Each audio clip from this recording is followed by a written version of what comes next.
This is an ODB Films production. Visit odbfilms.com today. In Latin, Renovo means to renew, restore, or revive. This show is all about growing in our understanding and practice of faith. Past episodes are available wherever you like to listen to podcasts. I'm Doug Tuke, the Vice President of Ministry Advancement at ODB Films, and today we look at the Shroud of Turin and the Veil of Manoppello. I am excited about this. We've talked about the Shroud before. We have not really talked about the face, the veil. And I wanted to do both because I think they both really speak volumes to the imagery that we give to Christ our Savior, and especially this time of year. We're in the Easter season in 2020. We're in the quarantine phase of this corona madness, and I am excited to talk about Jesus and not viruses. And this is a fun way to historically grow in faith, to be challenged historically by what's kind of out there. So lots of Catholics have held the Shroud of Turin to be kind of the main linen burial cloth discovered by the disciples in the tomb. And I get that. And the Shroud was carbon dated in 1988 by 3 different labs. The test showed that the linen was dated between 1260 and 1390 AD, and basically just seemed to prove that the Shroud was a medieval fake. And since then, however, and this is the part that's fun about this show, is a lot of researchers have uncovered overwhelming evidence that actually points to the Shroud's authenticity. So that's where we're going to go with the show, because that makes it way more intriguing. And maybe you're more inclined to share this show with friends and have this conversation over the holidays. You never know.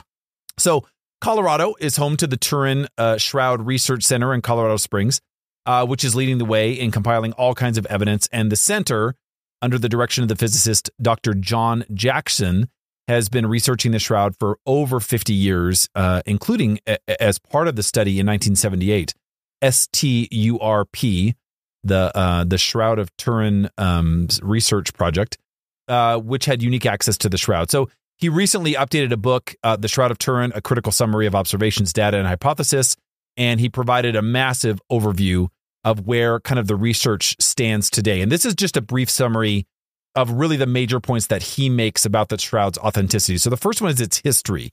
So we now know enough about the Shroud's history to show it predates the 14th century. We know it. So historical accounts, they follow a miraculous full body image of the Shroud from Antioch to the region of Cilicia, which is in modern day Turkey, to Constantinople, where it was kept hidden by the Byzantine emperors for hundreds of years. It was publicly displayed in Constantinople shortly before the Crusades arrived, and it seems that one of the leading crusaders is who brought it back to France. Fascinating, which is where it remained privately until its first public display in Liry, France in the 1350s. Now, after suffering from fire, it was entrusted to the royal family of Savoy, who brought it to its current location in Turin, Italy. Okay, check out the book. That's the brief history of where it was and how it got to Turin. All right. What's the material? What's attached to it? So, no medieval examples of the herringbone stitch, is what it's called, that was used to make the Shroud's linen have ever been uncovered. So, in all of history, there's no medieval example of the same type of stitch, though there are a lot of ancient matches near the Near East. Isn't that amazing? So even more intriguing, it's the dirt that was found on the Shroud, especially surrounding the nose, the knees, and the feet. And they match the dirt and stone found in other tombs in and near Jerusalem. Amazing. So likewise, there's pollen from plants of the Jerusalem area blooming in March and April that have been discovered, along with different kind of pollen matching the historical record of the Shroud in Turkey, France, and Italy. That's fascinating. How was the image made? So Dr. Jackson says tons of different theories around this, okay? One, he proposes for how the Shroud image was imprinted. Now, we do know that it was not painted. So everyone knows that that's the science, right? Now, as the image rests only the very top of the linen on the threads and no paint materials soak into the threads, that's how we know this. It was discovered in the late 1800s that the Shroud has the qualities of a photographic negative, which is why a negative of it produces a much clearer image. That's fascinating. So the image also has three-dimensional qualities. Some current theories actually point towards radiation or an electric field as responsible for producing the image. That's amazing. So check out the book. But Dr. Jackson talks about this. He calls it the radiation fall through hypothesis. And it's fascinating, but that's how why you always see the negative version of the image. Now, the image itself. So the shroud contains real blood, both pre and post mortem, which is fascinating. And that's recently been shown to be from a torture victim. So it's faithful to Jewish burial practices, as well as the Roman method of crucifixion. So as such, it does not match medieval imagery of the crucifixion, which portray nails in Jesus' hands and feet, but rather in the wrist and ankles, in accord with the actual archaeological evidence of Roman crucifixion. You've heard that before. Obviously, the medieval paintings of Christ, palms and feet, but of course, the reality was through the bone of wrist and ankles.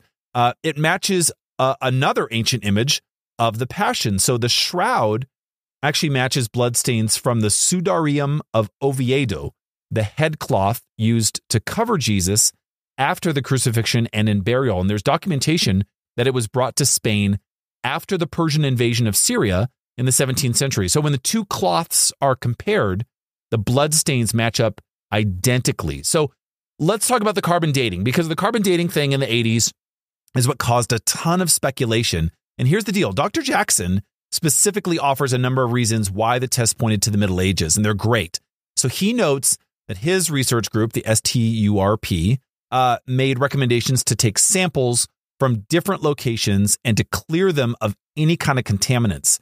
It was also suggested to avoid the area that was chosen for the carbon dating samples, as it was already shown to have some inconsistencies, basically, with other locations, such as like greater presence of cotton and so on and so forth, he says. So none of these suggestions were followed, which is super frustrating. So an alternative dating method, fiber tensile strength comparisons, which was conducted in 2015, actually pointed to 372 AD plus or minus 400 years, which is amazing. Now, some of you already know this, but like carbon dating is not the most accurate thing, right? So this is what he found in his study. So the shroud provides an incredible access point to learn a lot more about our Lord's passion, burial, and resurrection, the realities of those experiences, real experiences in history. It has an amazing history, and it's really made more intriguing by these scientific methods. And I don't want to lose that point. We talk about this on the show all the time, but don't let science and religion fight with one another. Look at what this is doing. Well, look what Dr. Jackson's doing. It's unbelievable. So it provides a ton of helpful stuff, and especially in the summary.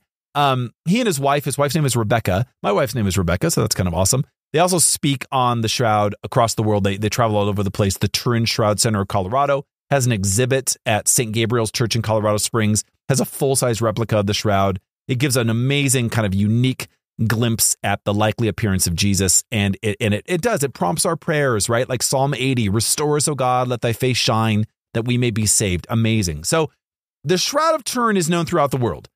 There are, however, other burial cloths said to be from the time of Christ and directly related to the passion and death of our Lord, other than the Shroud of Turin. However, only one of these supposed relics has an image upon it, and that is the holy veil of Manoppello, okay? In a remote Italian village, the village of Manoppello, or Pello, there's a cloth, which until recently was largely completely unknown to the majority of Christians. A body of research has been growing, and on this cloth, there seems to basically to point to the material having properties that are not fully understood. So there's another book, The Holy Veil of Manoppello, the Human Face of God, by a German journalist who's also a historian, Paul Bade. I'm not sure if I'm saying that right, Badde, and all of his latest work on the veil. He has other books too, The Face of God, The Rediscovery of the True Face of Jesus, The True Icon from the Shroud of Turin to the Veil of Manoppello. These were kind of the first in modern times to really examine the claims around the Holy Veil. We'll get into those details later. But he also made connections, these links to the Shroud of Turin, which is why we started the show with that. So the latest work, it's basically an update on where all that research is today and some of the more recent events that were connected to the cloth. In particular, In 2005, then reigning Pope Benedict XVI visited Manoppello. So the modern story of this veil starts with an earthquake on January 13th, 1913. The 4 quakes on that day reportedly killed an estimated 30,000 people. Unbelievable. One of the buildings damaged in these quakes was the Church of St. Michael on the Terragini hill just by the gates of Manoppello. And this was a small and kind of, considered kind of an insignificant church that was entrusted to the Capuchin order. It was very small. It wasn't well attended. And in that church since 1638, there had lain an obscure object of devotion, and one that was held in a protected case, like a fortified case, secured by 3 padlocks, how mysterious, and placed in a side chapel. And only twice a year was this object exhibited to pilgrims. So how that object got to Manoppello in the first place is not totally known. So there was like an inscription inside the church that simply said a local pharmacist donated it to the Capuchin order in 1638. But in 1923, during the much-needed church restoration that followed the earthquake, the new guardian, Father Roberto, moved the relic to a place where there was a newly installed staircase because they had to rebuild the church, and it could be viewed and venerated by pilgrims. And one of those to do so in October 1964 was a Capuchin friar named Father Domenico. Not far from Manoppello, the 10-year-old boy, Emidio Petrarca, was nearly killed alongside his dad while assisting Holy Mass on the morning of one of the 1915 earthquakes. And later he was pulled to safety from the rubble by an unknown rescuer. Eventually in 1922, Petrarca entered religious life as a Capuchin. And it was not until 50 years later, however, that Emidio, now Father Domenico, made a pilgrimage to Manoppello. And on that occasion, he mounted the stairs to venerate the cloth, and he found himself stunned by what he saw in front of him. So standing before the veil, displaying what was basically, reputed to be the holy face of Jesus Christ, all the priest could say was, "This is the man who pulled me out of the debris 50 years ago. He is the one who saved me. It is he."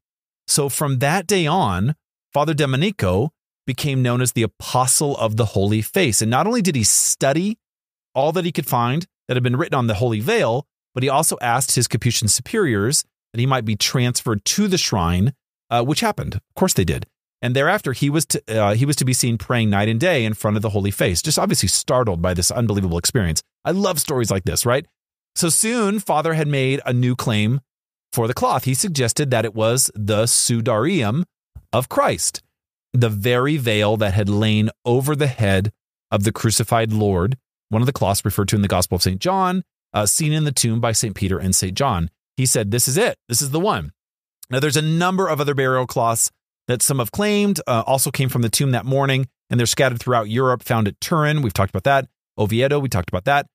Occitania, Kornelmünster, an abbey, and also one in Rome. So the fact that there are a number of these is consistent with what we know of Jewish burial customs in the first century. Only 2 of the cloths, however, have images on them. That's the Shroud of Turin, which we talked about, and then, of course, the veil of Manoppello. So unlike the shroud, the Manoppello veil has no trace of color or blood. Now, that said, there was no trace of paint on it either, nor are there any signs of it having been created as an imprint similar to the shroud.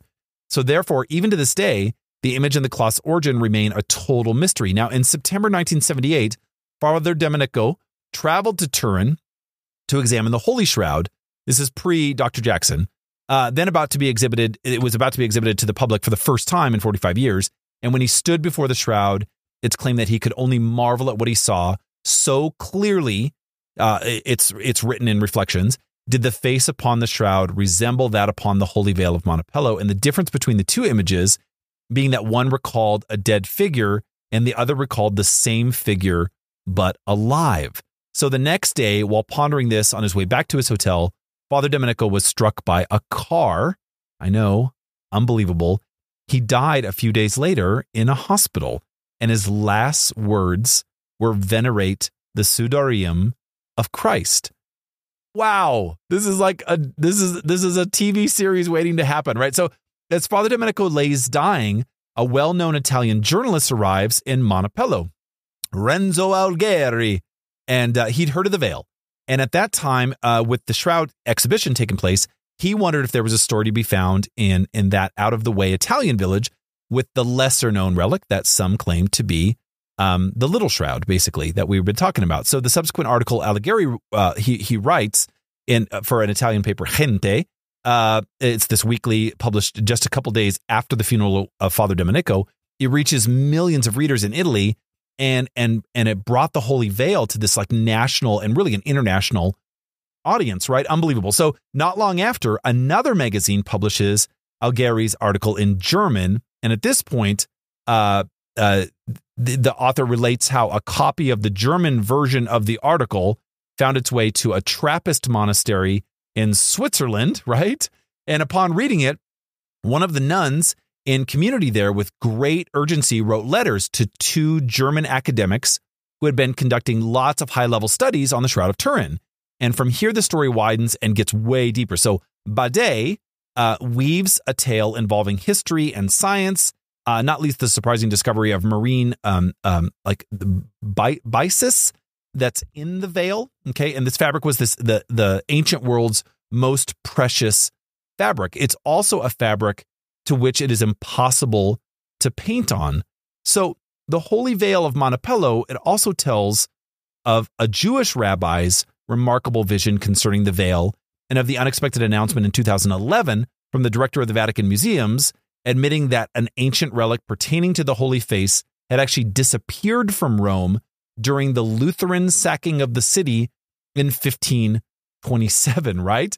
So this disclosure set off a totally different line of inquiry from Bade regarding the veil. The book asks if the veil is the same cloth as that used by Veronica, the woman depicted in the Sixth Station of the Cross wiping the face of Christ, right? So Bade tells of skeptical professors who become enthusiastic campaigners for the veil's authenticity, of the links between the veil and all kinds of research in the Shroud. And throughout, Bade conveys the drama and the mystery at the heart of the story that he's trying to tell. So in some ways, the culmination of the story comes on 1st of September 2006. Bade claims that this day saw the first pope since St. Peter behold the Holy Veil. So on that pilgrimage, in the teeth of all kinds of like hostile opposition from within the Roman Curia, Pope Benedict knelt in prayer before the Veil of Manoppello. And 6 days later, at his general audience in St. Peter's Square, Pope Benedict said the following: "We can truly say that God was given a human face, that of Jesus, and henceforth, if we really want to know God's face, we have only to contemplate the face of Jesus." What a profound gift to him spiritually. Isn't that amazing? Shroud of Turin, the Veil of Manoppello. Amazing stories. I don't really care how skeptical you are as a listener. What I would love is for you just dig into the fact that science, and I mean like high level science, is not disproving these 2 fabrics, these 2 images. If anything, the more exhaustive the science becomes, the more proof actually surfaces that these things are real. These are real things, you know, and they're worth our reverence. But I love Benedict's line, for the purpose of contemplating his face. And that's the gift that these relics give to us, not to prove anything beyond a deeper invitation to faith and to surrender to the face of Jesus Christ, who is the face of our Creator. I love that. I love that Benedict articulates that in this way. Such good stuff, right? So thanks for listening. Sincerely, we are partners in the journey of faith. I hope you will share the Renovo podcast with friends and foes. Send your topic suggestions, questions, and/or comments to doug@odbfilms.com. And friends, always remember to engage the tradition, an Easter tradition, and live the conversion. Until next time, God bless.